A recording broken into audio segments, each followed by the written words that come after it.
Welcome into Rover Sports, the show. Sorry about that little clipping noise. We got the Doc. We got Big Al Zafiri. This is going to be a lot of fun. And guys, it's my pleasure to be with you guys during the March Madness post-first weekend show. And we're going to talk a lot about March Madness. We're going to go around. We're going to talk about the bracket and everything. Bruce, you got back from France probably Saturday. How was your March Madness experience, and how was your trip?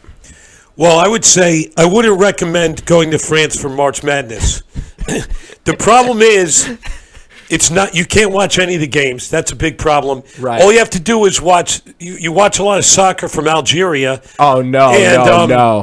And you have to hope that occasionally you get a feed from the NCAA. Oh, I used their name from their app, which was very glitzy, not glitzy, but glitchy. Not easy to say, but glitchy. That's a good question, because I was wondering, do they follow college basketball, American college basketball? Because, there is a lot of players who do go over and play in Europe, so I figured maybe it would follow more than football. But maybe there'd be a market. I would, maybe a little bit of a market, that's a good question. Well, you know what the answer... Bruce wasn't going to a lot of sports bars. The wife had him tied up most of the trip, too. No comment on that. I mean, tied up with you were going to museums and artwork. Yeah. No, we weren't going to a dungeon. We were actually more at a place like Hermes.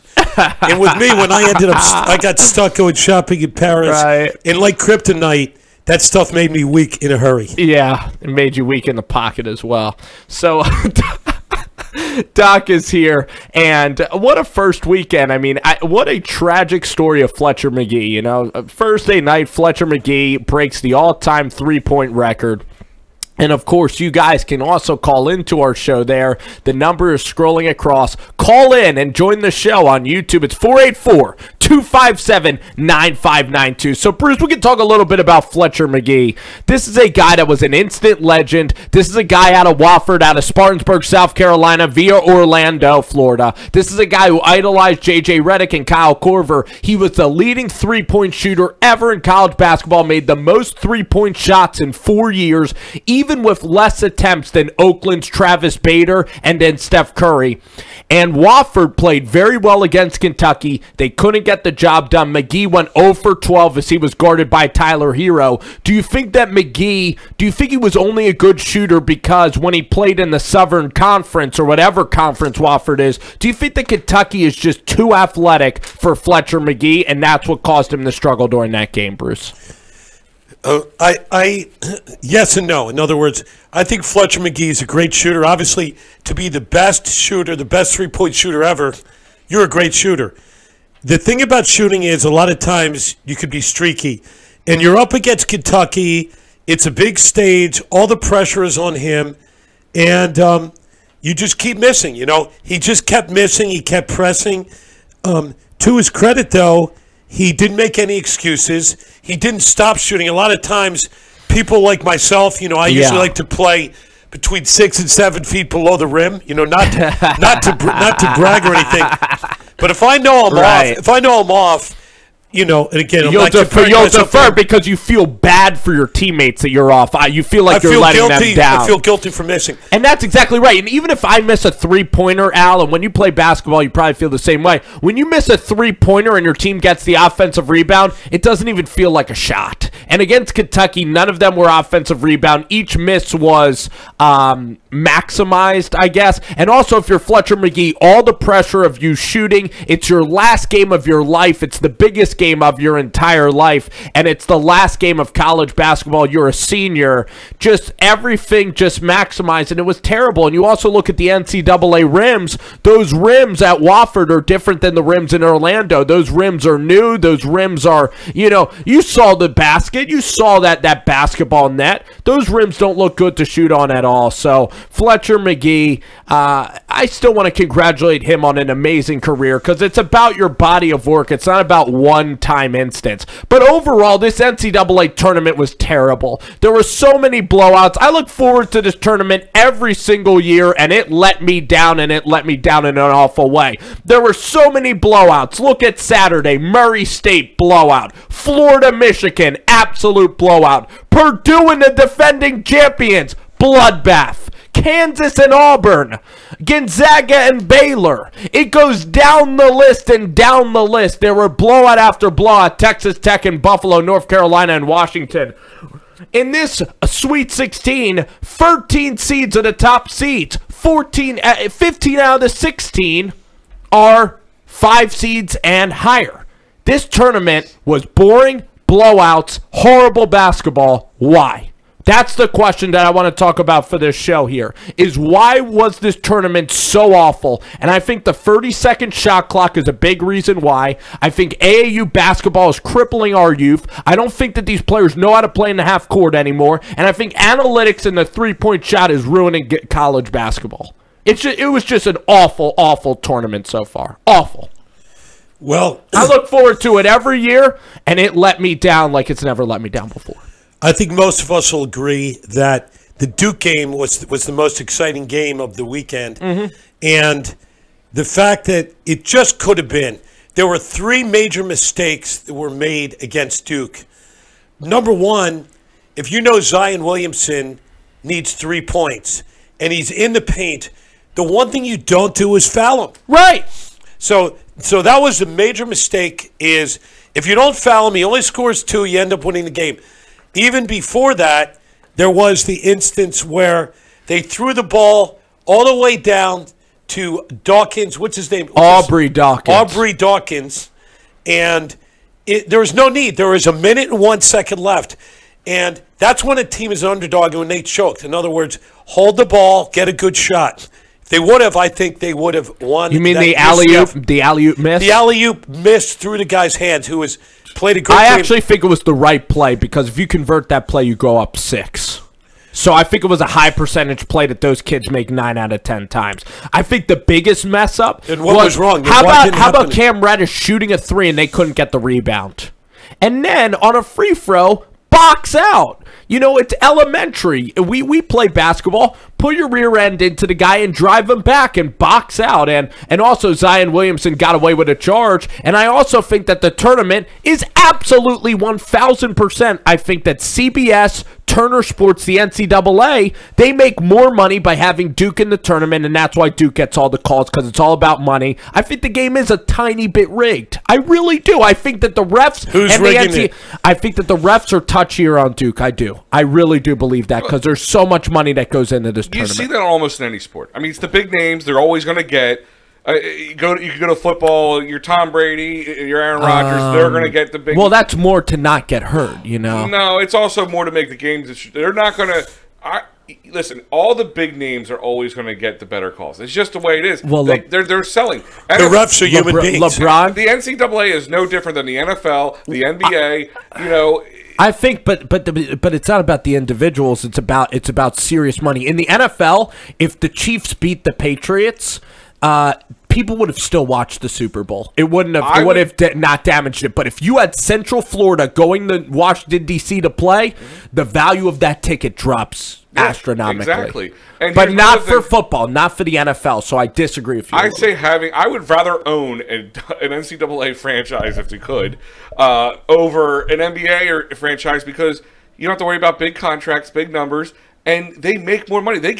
Some of these places get more money, TV, advertising wise, TV deals than the pros do. Right. And look, they put them in some of these stadiums are bigger than the stadiums they go to, and then they bring them around during NCAA to all the major stadiums and they bring them to the football stadiums. Yeah. For the Final Four is actually in the football stadium. Oh, we got a phone call. Thanks so much for the phone call. And go ahead. You're on with Rover Sports. Hi, this is Brooks. I was wondering at the end of the Wofford Kentucky game, do you think that Florida State, Wofford should have had the ball in someone different hand? They should have had the ball in someone's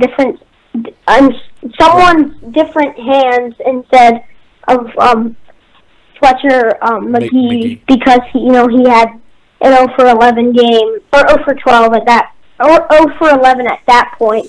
Do you think they should have, because Kentucky was expecting him to take a shot, do you think they should have gave it to someone else? Yeah, and is this Baltimore Brooks, by the way? My friend Brooks? Yep.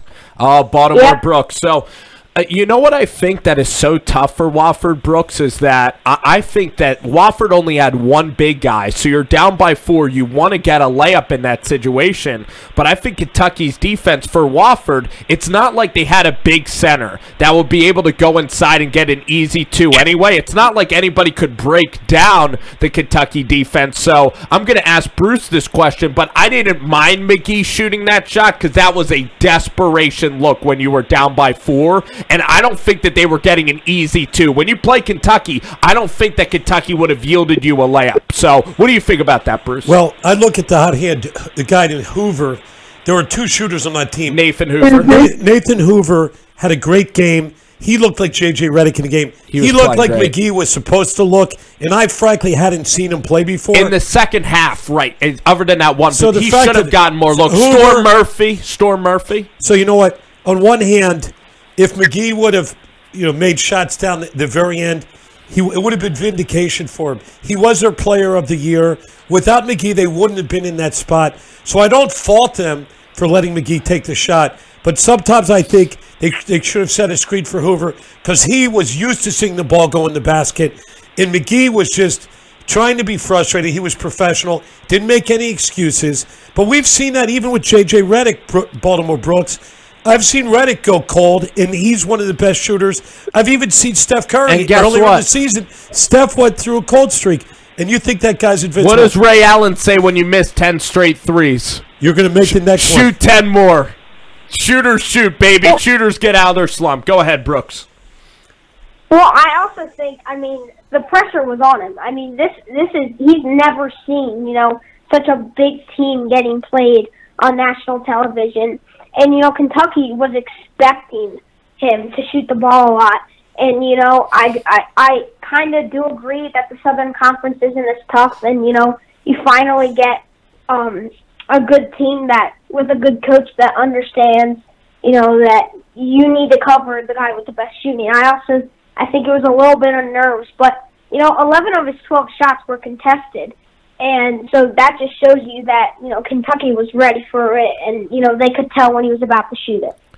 Absolutely. And, Brooks, you're the best. What a great, great phone call. Thank you so much for calling in our show. Thank you. You're the absolute best. And, Brooks, I hope you call in every single show. When I look at Fletcher McGee, it's so tough for him because when guys are face guarding you, and I'm usually in my pickup games, I'm a shooter. I'm not as prolific as Fletcher. But you got to be able to put the ball on the ground when guys are face guarding you, and you got to get to the hole somehow and try to get fouled, or you got to work on your pull-up jumper. And Fletcher could have given the ball to Nathan Hoover in that circumstance, but for Fletcher, he's a senior.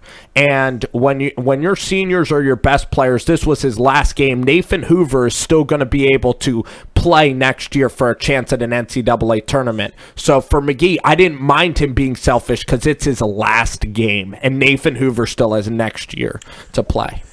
I have a question.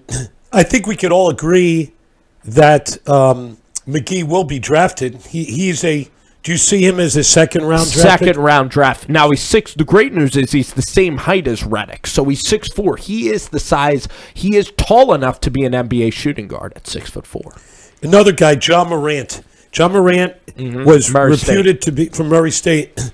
In watching him play, and again, he was wearing number 3, so he reminded me, by his build, he reminded me of somebody here in Philly who wore the number 3. And that, of course, is Allen Iverson. And Allen Iverson, it was interesting. Guy never lifted a weight in his life. He didn't attempt to do it.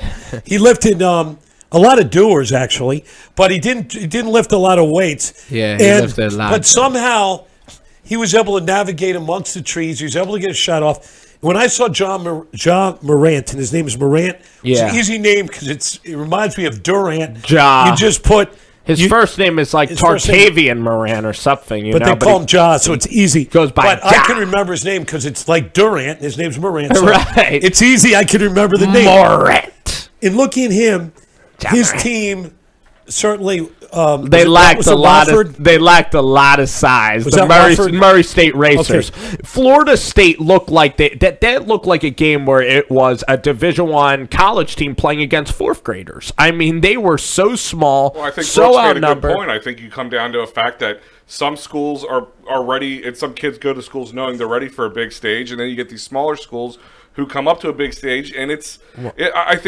heard Gary Cobb say this before. He said, he goes, you know, playing a normal game is like going down the street doing cartwheels. He goes, playing in the big game is like taking that street 20 feet in the air and doing the same cartwheels. It's a little bit scarier. So I think that does play. I think Brooks, our last caller, made a good point. Yes. Would play a little bit into the nerves factor, which gives a Duke an upper hand versus a smaller school, as we've been talking I do about. think nerves factor in, but I think that for the Murray State game, that was a different game because they were brutally outsized by Florida State. Yeah. And when you play fast as a smaller school, you can't control the tempo as much, and the teams that play slower, more crafty, great half-court offenses are really dangerous when you're a Cinderella team. Because when you play like up-tempo fast, the North Carolinas are going to beat you because that's going towards the NBA style. But Murray State was just really outnumbered. But John Morant, you compare him to AI. I compare him more towards maybe a Westbrook because he's 6'3". His wingspan is crazy, like a 7-foot wingspan. He can dunk the ball. I'm trying to think of the John Morant comparison that I would. It's a really athletic point guard. Maybe Kyrie Irving. Derrick Rose. That's a good one. Kyrie Irving. Let's think of a taller point guard that's really athletic. So we have Kyrie Irving, not Chris Paul. Those are two smaller point guards. He's 6'3". He's not really tall. Yeah, I was gonna he's say. 6'4" or 6'3". He's 6'3". That's medium-sized point guard. He plays like a Kyrie Irving. Like 6'7", and he's a tall, athletic guy, but he's much taller there. Yeah. I'm trying. It's not Trae Young. It's more like a Bradley Beal playing point guard. Trae Young is smaller. Trae Young's probably 6'1". John Morant is the most like Westbrook because he's going to be one of the most athletic guys in the NBA. R.J. Barrett's more of a three-point shooter, more of a Michael Redd. This guy Morant is a freaky athlete. This guy can dunk the ball. And the greatest thing about Morant, he can go into the paint. Three guys can be around him, and he does have the strength and the athletic ability to jump up and kick it out to three-point shooter. So a little like Colin Sexton in that regard, maybe. I want to introduce our newest sponsor, and their newest sponsor is Philadelphia PRP and Stem Cell Institute. And this is really exciting. I want to give everybody the number. This is located right near the Philadelphia International Airport. So this show, Rover Sports, with Big Al, Spencer, and me, we basically are moments away from the beautiful Baldwin Tower. And anybody, you can jump on the plane, you can come right here to Philly. And what is PRP and stem cells? Essentially, it treats shoulders, elbows, knees, and low backs without cutting and without dangerous drugs. And everybody knows there have been dozens of professional athletes who have undergone platelet-rich plasma. That involves using your own cells. Stem cells are your own cells. And this is a way where you could come in and you could be treated and you could get better without, as I said, dangerous surgery, dangerous drugs. I'm going to give you the number one more time. We want to thank Philadelphia PRP and Stem Cell Institute for sponsoring Rover Sports. And that number is 610-521-6063. So now we have a call from Lisa from Reading for you, Spencer. You want to talk about Nova, or who does she want to talk about? She wants to talk about, she knows that Rover Sports is going to the nation's capital. That Rover Sports is going to Washington, D.C. for an exciting doubleheader Friday night, and you're going and I'm going. Right. And hopefully Al will be going. Right. But the fact is, Lisa knows we're going, and she wants to hear a detailed breakdown of the two games because she knows she's going to get pregame and halftime and even postgame lives from Washington, D.C., nation's capital. Give us a little breakdown of that, please. Absolutely. So we could have. I wish that we would have seen Taco Fall in Washington, D.C., but instead we are seeing Zion Williamson. So we're seeing Zion Williamson, and I guess that is still pretty. it's still pretty awesome to see Zion, to see Duke, to see R.J. To see Barrett. the #1 and they're player going to in be the playing nation. Virginia Tech. Virginia Tech actually swept Duke. They beat them 2 times during the regular season, and one of those games was without Zion Williamson. So it's very rare for a team like Virginia Tech to beat Duke 3 times, but that's what Virginia Tech has to do. Virginia Tech has size. They have Jerome Robinson, who's a very good shooting guard. Virginia Tech is going to be a really good matchup for Duke, or it's going to be a good competitive game. I still think Duke wins. And then you have Cinderella, LSU, a 3 seed without Will Wade. Will Wade was accused of paying off one of the players on LSU, so he's not coaching, but LSU was able to beat Yale. And then Tremont Waters, what a player Tremont Waters is, one of the best point guards in college basketball. He's going up against a Michigan State team that just has a lot of depth, and Michigan State's point guard is a good point guard. Tom Izzo should be able to beat LSU. I think it's more pressure for Tom Izzo to beat this team with LSU without Will Wade. I think Tom Izzo will get hammered by the national media if he cannot beat LSU because LSU does not have their head coach. Now, there's an interim head coach at LSU Yeah. who I think has acquitted himself well. I'll tell you the He's name got of him in a He's got a second. great presence. So we get a lot of SEC people Yes. who watch Rover Sports. Obviously, we cover, I would say, a lot more SEC football than we do basketball. But a lot of people in the SEC want to know. His name is Tony Benford, by the way. So Tony Benford. So here's a question for you. Yes, sir. Tony Benford is going into the Sweet 16, Yes. maybe the Elite 8. What does Tony Benford need to do to clinch the job as not an interim head coach for LSU, but the actual coach? Number one, does he have a chance of getting the job, or do you think they're going to reach for a big name? What could he do that would make the LSU AD say, I want this guy next year? It's got to be a very competitive game versus Michigan State at the very least. The second thing is the greatest recruiting tool is your actual players, the 15 players on your roster, and that should be easy enough. If you're a good coach, the 15 players have to respect you, so they can go on Twitter and social media and say, we want Tony to stay. That's a very powerful thing. If they win the game, Tony gets a Gatorade bath in the locker room, it's going to be hard to not have that guy back because then the players are going to revolt, and the fans love Will Wade. They will love Tony Benford. If Benford beats Michigan State, he has a 70% chance to win the job. If he beats Duke, it's a lock. He will win. He will win the job. Now, if you're LSU, you could give Benford, what I would do if I were the AD, I would give him probably a 1 or a 2 year deal just to see how his recruiting is, and I'd also be scouring the landscape for other coaches. But LSU's not an amazing basketball job. I know that they had Shaquille O'Neal, but even a Big Ten job is better. Even Alabama basketball is going to pay really high. So if you're LSU, who are you really bringing into Baton Rouge anyway? That's going to be unbelievable. And also, during this, we have a lot of scandals going on right now. Sean Miller's probably going to be fired. You want to let the dust settle right now if you're LSU and just play it safe anyway. So a guy like Benford is a clean guy. We've heard nothing about it. Yeah, I think it's a smart idea, and just let the dominoes fall, because maybe Bill Self with Adidas, maybe Bill Self goes down. We've got a question here. First, we want to give a shout-out to Dr. Steve Lewis, one of our Rovers who was unable to attend today. Yes. Great guy. And Steve has a question for the panel. He's a great guy. I'm going to direct it to Al Zafiri first. The Sixers, obviously, they've been up and down. They obviously been more up and down. They're in the 3rd seed right now. Yeah. I tried to watch the second half of the Orlando game yesterday. It was so boring. I found myself so bored with the game that I actually went out and played basketball myself. You were motivated. At which point I was even more bored watching myself. Why were you bored? Did they show no effort during the game? They showed no effort at all. They got blown out by 25 points against Orlando. I think they wrote a W on that schedule before they walked into that game. They had that win in their head before they actually had that win on the court. They thought they could just show up and mail it in. Never bet on NBA basketball. It's all about what these players are going through mentally before the game. Yeah, and you know what? What just happened before that? They literally clinched the playoffs. They announced they clinched the playoffs as of right before that game, and what happens? They go in and they lay a giant goose egg. Even the Atlanta Hawks beat them, too, this weekend. Yeah. So the question is, you would have thought that would have woken putting them that up. aside, a lot of debate, certainly on Facebook and Twitter, here in Philadelphia, and that's where we are. We're Rover Sports. We are here in Philly.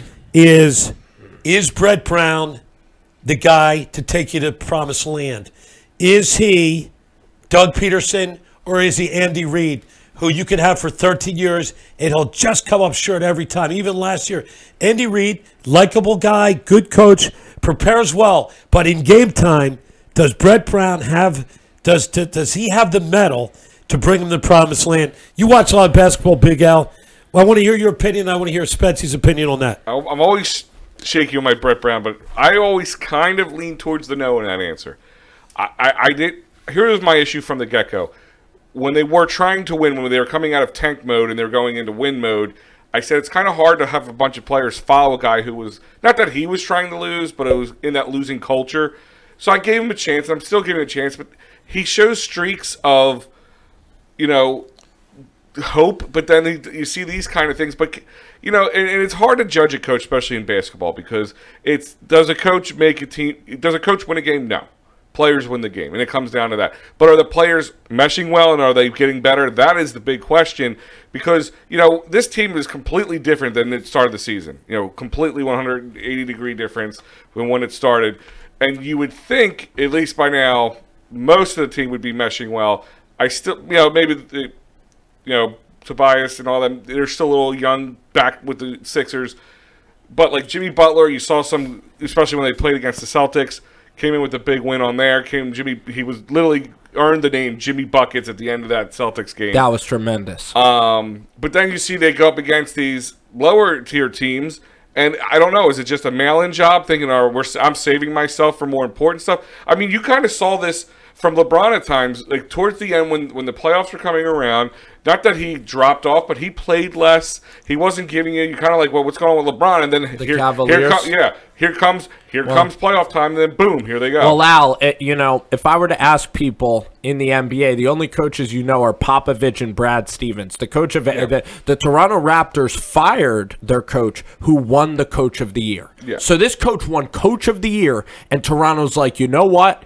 You just got swept again by the Cavaliers. You are fired.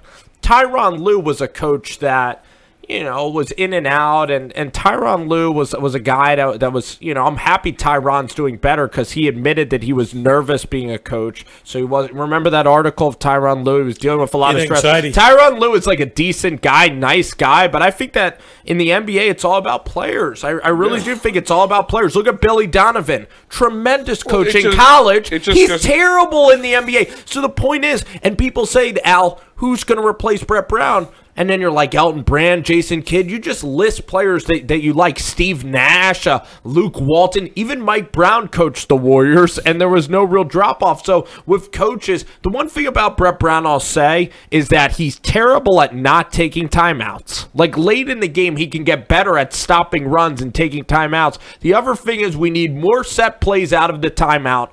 But I like Brett Brown's offense. I like how it's run and gun style. Tobias Harris is getting a lot better. Embiid, Ben Simmons are good. Jimmy Butler seems fairly happy in Philadelphia. I want Jimmy to stay. If Jimmy Butler, that's more important for next year. If Jimmy Butler wants to win, he makes, $15 million, not the max amount of money, but he wants to win, he stays in Philly. If he wants to get paid, be the man and lose, then Jimmy doesn't want to win, he'll leave Philadelphia. These are mature guys. Andrew Wiggins never won in college. He could be flaky. The dudes in Minnesota, I think they could be flaky guys, but you can't tell me JJ and Embiid and freaking Tobias and Boban and Amir Johnson. You can't tell me these Sixers aren't mature. This is a mature, cool group of guys to play basketball with. I think so, and I think, number one, Tobias Harris, just talking about that. And again, I want to get your opinion on Brett Brown. We kind of danced around it, but I'm looking at Tobias Harris and Boban. Those guys are great additions to the team. Toby and Bobby, baby. Yeah. Certainly, Tobias Harris, if you were to ask me, he's head and shoulders better than Jimmy Butler.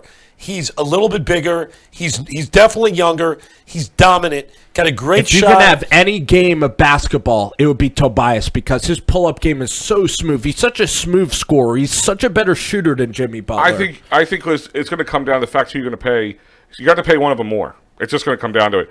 They're not going to come and say Jimmy Butler and Tobias Harris are taking the same amount of money at the end of the year, because I don't think Jimmy takes that. I think Jimmy is self-serving to a point. A lot of people think that. We were at the Healthplex yesterday, and there's a guy named Don who's a really good player. We're going to give a shout-out to him. And what he believes is that Jimmy really believes that he should be the highest paid best player. The alpha. And on this team with Embiid and Simmons, so it might be and I like Jimmy a lot. I think Jimmy has conducted himself well since he came here. Yeah. But as far as his game, it's just he's on the periphery a lot of times. He has flashes of brilliance even at the end of games.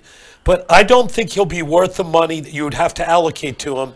And I think Toby and Bobby have to be here.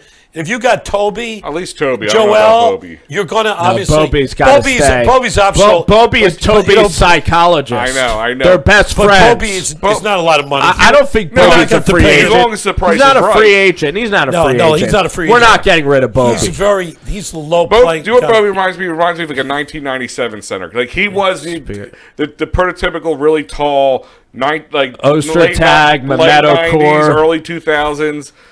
Sean Bradley, guy like Don't that. say Sean Bradley. He was terrible. How about Mehmet Okur? Next to Fultz, that's the biggest Sixers bust right there. Karolinko, Matt Geiger, Karolinko. But yeah, like the big... Just big... Todd McCullough. Yeah.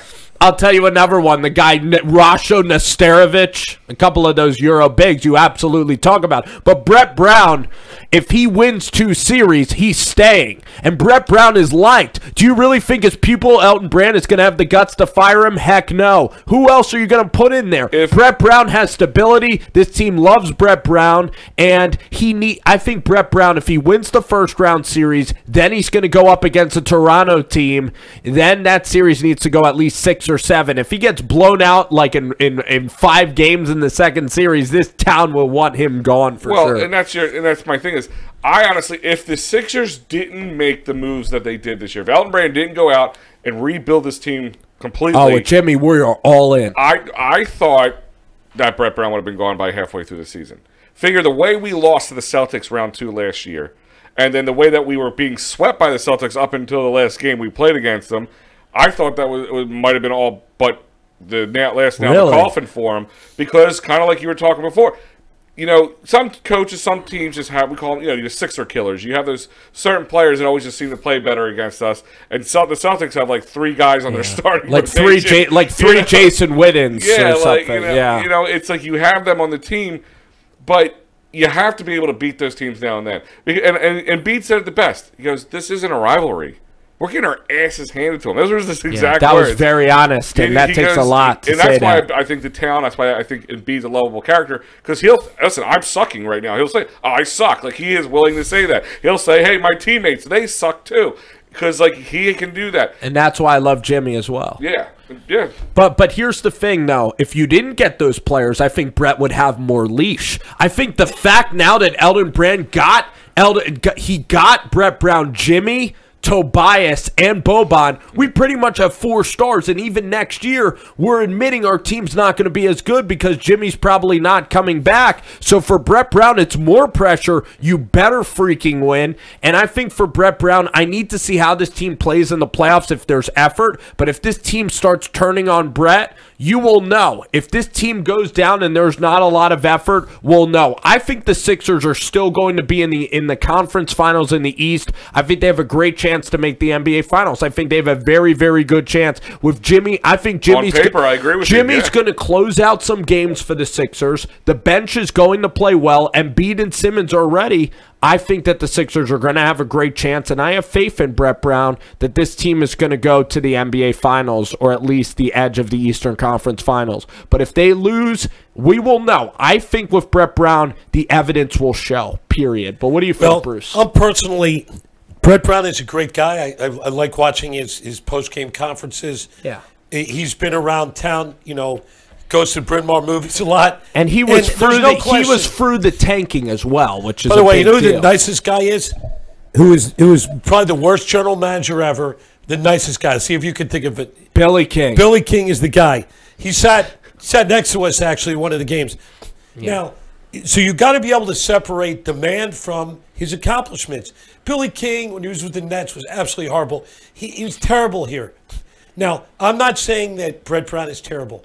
I think that he is a better than average coach. But the question is, to be elite in a lot of the games, certainly against the Celtics, again, against Brad Stevens, I see their defense lets down. I see that their ball movement is questionable. A lot of times when I'm watching a Sixers game and a guy gets real hot, and then, like James Ennis, for instance, he'll be real hot, and all of a sudden you'll take him out of the game, and you won't see him again until the fourth quarter. And then so I think that's been a criticism of him. You're absolutely His substitutions are baffling. And also a player like Jonah Bolden will play well one game, and then he won't even play the next game because of the matchup. So you're absolutely right about the substitution patterns, but Eldon is not going to fire Brett Brown, in my opinion. And his play calling can be questionable too at times. I mean, that tends to happen sometimes. Like, you've seen it. You saw the thing with Jimmy Butler was kind of like yelling at him to call another play when, of course, major media went out there and made it seem like they were fighting. I want to talk a little bit, if we're allowed to, about a little college basketball. I want to preview the weekend. No. I definitely want to preview the weekend. I want to preview the weekend. Got stuck on the Sixers, obviously, but it was for obvious reasons. It was a great topic. I'm going to tell you the games, and we'll tell you how I think it's going to happen. We have Florida State and Gonzaga on Thursday night. Florida State and Gonzaga. I think Gonzaga has a great chance to win. This is kind of this is actually a revenge game for the Zags in this spot. So, do you think Florida State can hang? What do you think about this game? Unfortunately, I've really taken a liking to Florida State. I like them too. I want them to beat Gonzaga. But the thing is, I remember when Florida State. I remember when they played Duke. How bland they looked. When they play against a big athletic team, and the thing about Gonzaga, they've got a lot of foreign players. They're really tall, they're really experienced and smart, but they are not as athletic as Duke. That's the good news for Florida State. Yeah, that is the good news. So I'm just not a Zaga fan. I mean, you and I don't like them at all. I don't like that their coach is dry. Do you like Gonzaga, Al, or do you think that they are annoying European? Because with Adam Morrison, they used to be the underdog, and I don't consider Gonzaga. I consider them a power and a very annoying power team. What do you think? I mean, they're not a flashy team in the sense that you're like, oh yeah, I'm going to follow. They have a lot of not big names in my eyes that I want to follow them into the NBA and all that. And they play so late in a terrible conference. Yes, go ahead. Yeah, and then that's the thing is, but I think they're in the right conference, in the right part of the bracket to make a run, and they're just a hot name and a hot hand, and that's the only reason people are talking about Gonzaga. In my eyes. Gonzaga would be completely forgotten in Spokane, Washington, and their coach Mark Few is a little pipsqueak, a little bit annoying, and I'm tired of Gonzaga. That's Leonard Hamilton. Leonard is very Hamilton's likable. a really interesting guy. He's probably the youngest 70-year-old guy there is. Dresses well, wears those like mock turtlenecks. He looks like Eddie George kind of. And he's really a super cool guy. So a lot of times you say when people get older, they can't relate. But guess what? He recruited a bunch of studs at Florida State. Those guys play for him. They love him. And he looks like he's 50. It looks like he hasn't aged a day. So I've really taken a liking. You know, when I watch a tournament, just like last year, I didn't know anything about Loyola Chicago, but I just got swept up in the whole story. Now, there's no Cinderella team, and I think if there was a Cinderella, that's the reason for your dislike of this tournament right now. There really isn't a team to like latch on to a Cinderella team, as Doc put it. I mean, it's you either have teams you like or you have teams you don't like, and there's no up and coming. There's no storyline. There's no George Mason, Florida Gulf Coast. Yeah. Those were those teams, and there was a majority of America, and I wonder if Al's one of these people. And I'm not going to tell you my answer to this question until after. You probably know it. Did you get sick of Sister Jean, Al? Was she on TV too much? Because a lot of people thought Sister Jean took away from the players and their notoriety. It's no different than the internet. She's a meme. She's a video. She's viral in the sense, and that's what. And everybody's going to slap her on something because it gets their stuff seen. So I would get annoyed. Yeah, I say it got annoying, But It did get annoying? Yeah, but not, I like, love not- Sister Jean. Not to the, Because Sister Jean, the players loved Sister Jean. Well, that was and her character, the way she's been with that team, I think it was an amazing story. Yeah. I It was loved very it. different. It's When's the what last time makes- you have a 100-year-old nun be part of the tournament? And get, That's wheeled what I in, like. and get wheeled in, and So- I don't think she had any ego. I'm the total opposite. I don't I think she want knew what more was going Sister on. Jean. What I want is I am all loyal. I think we like personalities. Like that guy, Taco Fall. You know, that guy's a personality. He said Zion isn't going to come here. He's not going to posterize over me. To me, that gives you some juice. I love that the game had personality. juice. I like personalities. I like and LeVar. like juice. I like LeVar Ball. I'll watch any LeVar Ball segment. I really will. Tim Tebow. Do you like Tim Tebow, or you've had enough of Tim Tebow? I like Tim Tebow. I just, I'm over him. He's Johnny Manziel to me. Yeah, I can watch him in the AAF, and that's. I love all the guys he was that a are storyline polarizing that's guys. no longer. You know what I'm thinking? Let's start hitting those games. Those games. All right, Purdue, Tennessee. I liked Tennessee survived. They didn't look that great over the weekend. Purdue is on fire. I think Purdue was a lot better than they typically are. I don't think Purdue is going to come out guns blazing like they did against Nova. I think that Carson Edwards guy is a heck of a player. Purdue can win this game, but I think Tennessee is going to win. I think Purdue was just out of their minds against Nova. What do you think, though? I think I'm going to pick Purdue in the game. The guy Harms is tremendous. The guy is from the Netherlands. Big guy. He's 7'3". He was incredible. I also think that some of the other guys like Klein is a really good shooter. Yes. For Purdue. Yes. Very well coached team. They just embarrassed Villanova, and that team is coming in hot. Now Tennessee, obviously, has got a lot of horses. Yes. But I don't know that they faced a lot of adversity. Have they hit a They point? faced adversity. They had a 25-point lead against Iowa, and they've had to go to overtime. Right. Colgate almost beat Tennessee, so they faced adversity. But the fact is, do you think they're going to handle it with Purdue smothering defense? Purdue was incredible. I think they will. So, but I'm giving my opinion. I'm picking Purdue in that game. I hope Tennessee wins because this is a magic year for the Vols. That's a heart pick. What's your brain tell you? Tennessee. Brain tells me Tennessee. Okay. Brain tells you what? Brain tells. I'm saying- brain tells you Tennessee. Brain tells me Tennessee. Ooh, we got a little heart on Purdue. No, I'm saying I do like Purdue. I have to say, not that You I thought that I was picking with my heart with Tennessee. thought so too, yeah. And Bruce came out No, and honestly, completely I changed like, the I like tide. Purdue. Like I like when I can look at a team and see that they're good. It Brain- bothers me, for instance. Brain and heart tells me See, Tennessee. if I see a team like Murray State, and I think they're going to come in, and I just see them get blown out, it makes me a little disappointed. Mm-hmm. So I saw Purdue. I saw something special about them. Purdue. I haven't watched Tennessee as much as you. Here we go. You watch a lot of I Tennessee. think, like- I like the Purdue's a Vols. hot hand I like right now. the and Let's go to the next game. Purdue's a hot Brain hand. tells me Oregon. Heart tells me very close game and that Oregon can still win. What do you Who do they think, play? Bruce? Who do they play? Virginia. Okay, I admit I haven't watched a lot of Virginia, but They're I slow I am aware of and the team, though. They They've are got a very slow good coach. and they are Tony Bennett. Yes. Yeah, Tony Bennett. In other words, Tony Bennett, I know, is a great coach. Virginia is almost the same every year. Good So I don't shooters. expect them to be much different this year. They're average size height. They're not too small, not too big. They slow the ball down. And the question is, will that 30-second clock hurt a team like Virginia because they can't slow it down that much? I think Oregon's hot right now. Oregon's hot. Oregon's the And hot Peyton, hand, Peyton and I think- Pritchard. I think right now the needle has to tip towards Oregon a little bit Exactly, the 12th seed. That I would really be a like great Peyton upset. Pritchard. Peyton Pritchard, to me, is T.J. McConnell. He is maybe a little taller. Have you watched? Did you watch the Oregon kid get interviewed, Al? Peyton No. Pritchard. Have you watched Oregon play though? more. I watched a couple, Good recently. point. Good point guard. I'm going to go to another game we haven't mentioned yet. Auburn UNC. I want Auburn to win. Heart tells me Auburn, and my mind. I love this heart and mind thing. Your mind tells you My UNC. mind tells me UNC by a little bit, Yeah. but I think this game is going to be an absolute track meet. I think that this is like first it. to 100. This is going to be the most entertaining This game. is the one in Kansas City, right? Two teams that run and gun like crazy. I think it'll be the most entertaining game we see. Yeah. Certainly Bruce Pearl for Auburn is such an entertaining guy. Family Guy. And UNC, I love the coach there. He's a great guy. Roy Will. Roy actually coached you. Yes, he And, did. That's why I'm so good. That's why you're so good. So Roy Williams is why the I'm nicest sitting guy. here. You can't dislike him, I don't think. Can you dislike Roy?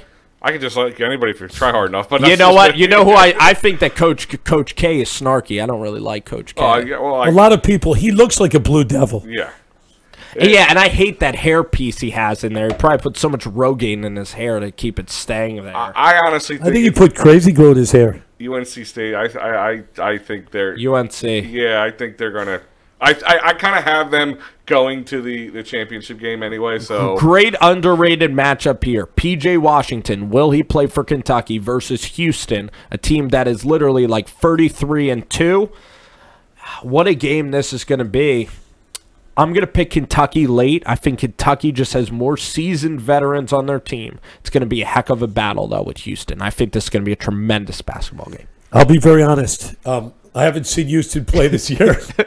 So as much as I want to sound, neither has a lot of people. Neither is Charles Barkley. Right. But in any event. Neither is the people announcing the game. So obviously the record looks great.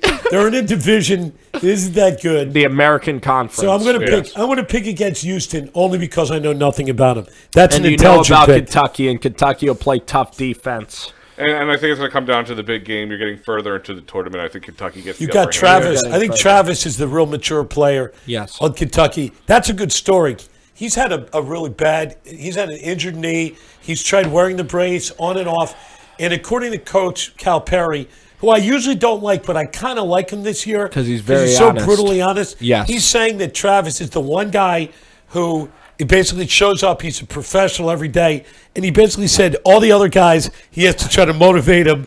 And I thought that was pretty brutally honest. Well, Coach Cal is always brutally honest. And by the way, the thing about Tom Izzo, I mean, come on. I mean, you go to Michigan State to get yelled at. You play basketball to have your coach yell at you. You know what you're walking into. Yeah, these guys, by the way, when you're a kid, I mean, these kids grow. And all the Michigan State guys, Denzel Valentine, Draymond, there's a lot of Michigan State guys that have played in the NBA. I think maybe Zach Randolph played at Michigan State. These guys are really mature men. Look how tough and that's Draymond Green is. Can you imagine a guy yelling at Draymond Green? When you go, Izzo's got to be tough. He would be an intimidating Izzo's guy. the toughest. When you go to play with Nick Saban or you go to play with a Jimbo Fisher, these guys make you into men. You know, and that's where you go to college, you know, to be made into men. And in college football, I guess we have Saban that's still around. I mean, Urban Meyer might have done it to a degree. Urban Meyer, who the heck knows what he was doing there. You know what Draymond said in defending Izzo? Yes. He said, if your coach doesn't yell at you, that means you're irrelevant. Yeah. It means that you're not even worthy of him criticizing you. And certainly you're a bench guy.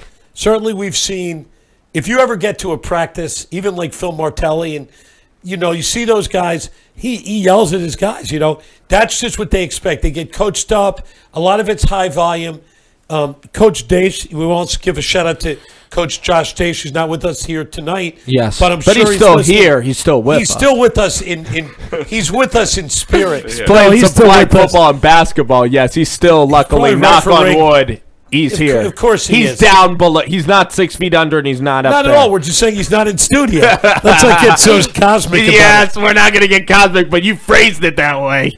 So, Duke, they almost were cosmic. They almost were 6 feet under if UCF could box out, if that dang taco didn't foul out. And also UCF, if that was the most unlucky roll in the world. You know, I have to admit to you guys that are big Eagles fans, when Chicago's field goal double doinked, when Cody Parkey in that field goal double doinked, I thought the Eagles were just like, I thought Nick Foles had this voodoo magic that you could never beat the Eagles. Because when that ball double doinked, I'm a Giants fan. I don't like the Eagles that much. I thought these dang Eagles, they have like some witchcraft going on, because that was the most unlucky way for the Bears fans. I still feel for them losing in that way, and that was similar to UCF. I thought the Eagles, when that double doinked, I thought the Eagles would never lose, because I thought you guys, I was just like, how lucky can these guys get? That ball didn't even just pop off the rim. It was in and out. I mean, what, the UCF play? Yes, I mean, like, it blew my mind. That was I watched that video right slowed down. I'm like, oh, man. And he was tapping the ball. Yeah.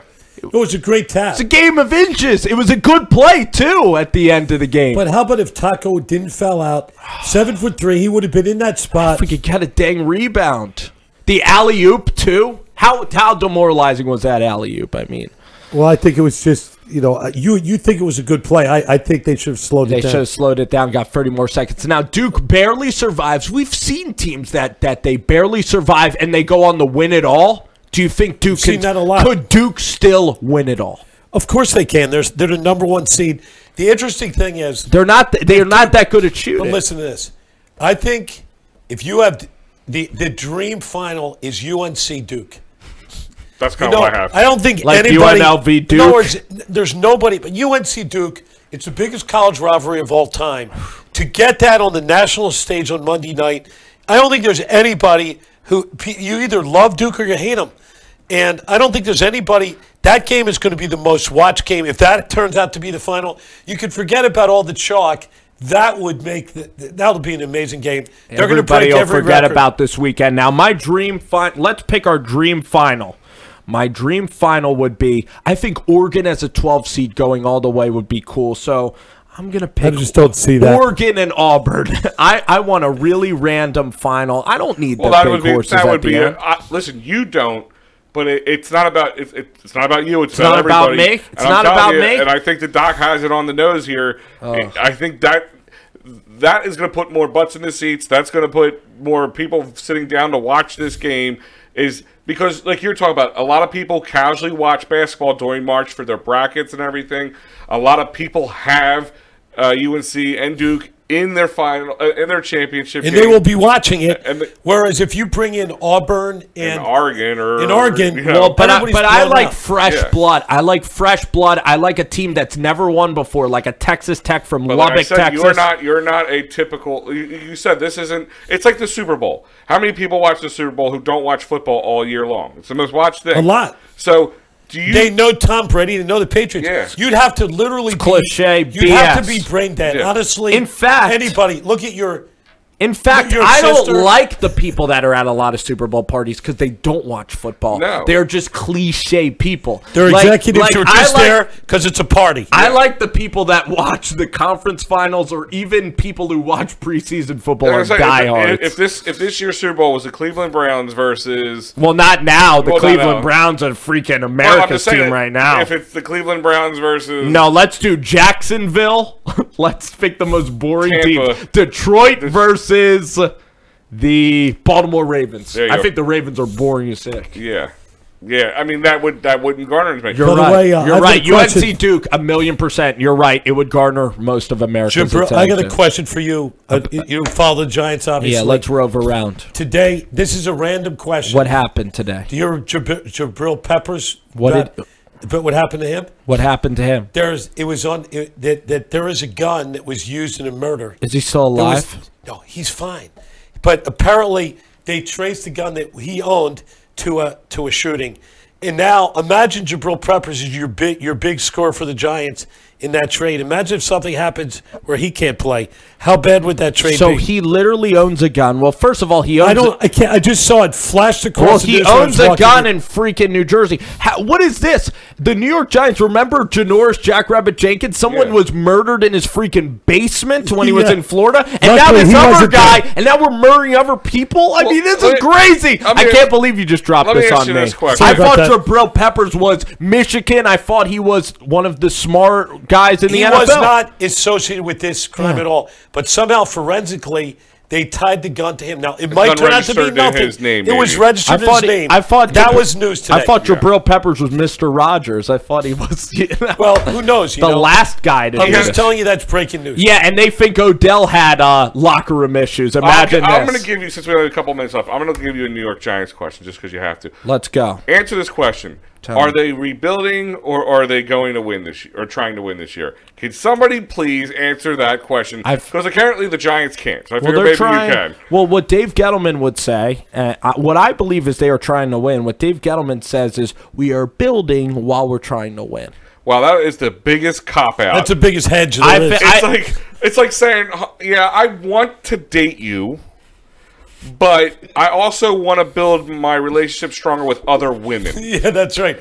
Who are you now? Yeah. Are you the Bachelor? I know. I'm like, that's what you're. You ever watch The Bachelor? That's I exactly want what they I want say. to get married in 6 months, but I want to explore my options with tons of other Yeah. women. What is your sister doing on? I want to go. Like that question. Well, the Giants. I already have this stake bet with you of 8 wins. I think the Giants are winning at least 9. 10 got a games follow-up question. with Eli Manning. New York Giants wild card team. Book it right now You already because answered the question. The Giants have a good offensive line. They have Saquon. We have Golden Tate. By the way, Even if we're okay bringing in offensive line Golden, right now. if we're bringing in Golden Tate, who's a very old receiver, we're trying to win right now. Yes. I'm going to with make a Golden bet Tate. with you right now. What's the bet? Let's do it. I'm betting you $20 the New York Giants will not start Eli Manning on game 1 of the regular season. Wow. Are you willing to take that? Oh my gosh! I'm telling you, I'll take gentlemen's that ready to the go. bank. New Okay. York, Eli Manning and the New York Giants. Okay. That's going to be. I think that Eli's Gettleman going to is start single. until he's 80. Whoever they- Wow. whoever you they heard it here draft- first here on Rover Sports, everybody. That's breaking news, baby. Bruce the Sports I'm News stepping calling out. it right and that quarterback will be named whom? Haskins. Will Eli get? Will Eli Will you get? become an Eagles fan if Haskins becomes the Giants quarterback and Eli's out Don't finally? smack on the table. You're reminding me of making me miss Steve Well, Lewis. I've come around to the fact that like I'm gonna like just like Dwayne Haskins casually. You're gonna like him because you have to, because you have no other choice. Like Dwayne At that point- Haskins, first of all, he's not a bad guy. He's a pretty decent person. You still think he's the quarterback of the future for you. If he is the New York Giants quarterback, I'll kind of root for them to win, but I'll also kind of migrate to like 49ers. I'll become more of a whole league guy than mostly a Giants guy. What are And, the chances of them drafting Drew Lock? I already am starting to become more of a whole league NFL guy than just a Giants guy. If the Giants draft Drew Lock, that would be a dream come true. He's your favorite He's one of my quarterback. favorite players, yes. Just, Al, all of the Giants fans are telling me about Haskins, and it's kind of becoming annoying how obsessed everybody is about this one player, and I don't want people to tell me what to do in any aspect of my life. But here's the thing about the bet that you've said with Bruce. If Eli gets hurt, should I have to pay Bruce $20? If Eli... Yes. Yes, I mean I think that's a fair It's a bet. technicality. That's Yeah. How about if I'm betting on? Not that I'm wishing for it. No, but you're admitting that even if he's healthy, he's not going to start the I first believe week. Gettleman wants to inject some new blood in there. Whoever they draft, he signals. Does he? Because I haven't figured this out yet. No, but shouldn't Eli play the first 5 games at least? No. Isn't that how it works? No, he'll lose 4 out of those 5 games. How embarrassing is it for Eli Manning to then be... Should Eli just retire? You can't worry about. You're there to win. Dave Gettleman wasn't brought here to appeal to Eli Manning. Eli Manning probably is a Hall of Famer. because Eli of those Manning 2. is still good enough to win 10, 11 games. Eli is not a Hall of Well, Famer. I'm sorry. that's Yes, he is a Hall. He beat the best team of all time. Okay. twice. First of all, yes, and also I struck a nerve. I struck a nerve. He's 6. Yes, you did. He's 6 all time in yards. He's played 19 years in New York City. He's also won. He beat Aaron Rodgers on the road. He beat Brett Favre on the road. He beat 15-1 Green Bay. He's won 2 Super Bowls. And also, he beat the greatest team ever. What quarterback who has won 2 Super Bowls is not in the Hall of Fame? Even Joe Namath is in the Hall of Fame. Even Kurt Warner. Kurt Warner was terrible in the middle of his Dan career. Marino won It's 0, not- and he's in the Hall As of a Fame. quarterback, I mean, it's not that hard to make the Hall of Fame if you're a quarterback. and winning 2 Super Bowls helps you. And you're Eli Manning. Eli Manning is a guy who's respected the game of football. He's a respectful You know how guy. I feel about Eli. Also, No, Philip, listen, by the way, that's Philip a different Rivers question. is a By borderline the way, Hall of Eli Manning wins playoff games. You got to win playoff games if you're a I'm Hall reading of the Famer. tea leaves. Every time they ask about Eli, Dave Gettleman is hedging. Okay, He is gonna even draft the said that he quarterback. loved Odell Beckham Jr. and he got rid of him. I believe he's going to draft a quarterback, and I believe if it's humanly possible to get that quarterback ready for Game 1, they will. Dave Gettleman just is like kind Carson of Wentz. full of crap. Carson Wentz was thrown in, and he started just because they traded Sam Bradford.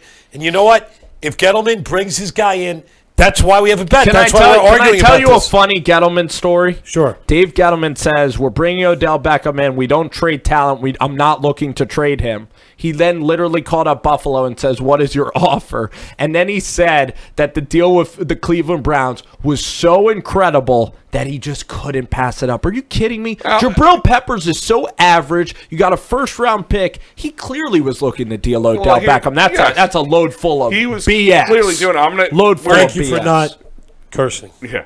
I'm gonna ask. We'll save it for another No, show. can you ask me? We're getting to the end here. I can't Why really- is this going to strike so No, much of a you're nerve? gonna keep Is this talking. going to Yeah. electrocute me like Yeah. the Eli Manning debate? Yes. Do you think if Eli Manning was like a political candidate, and even if I hated all of his policies, I'd still vote for him Yes. because Eli has me whipped? Yep.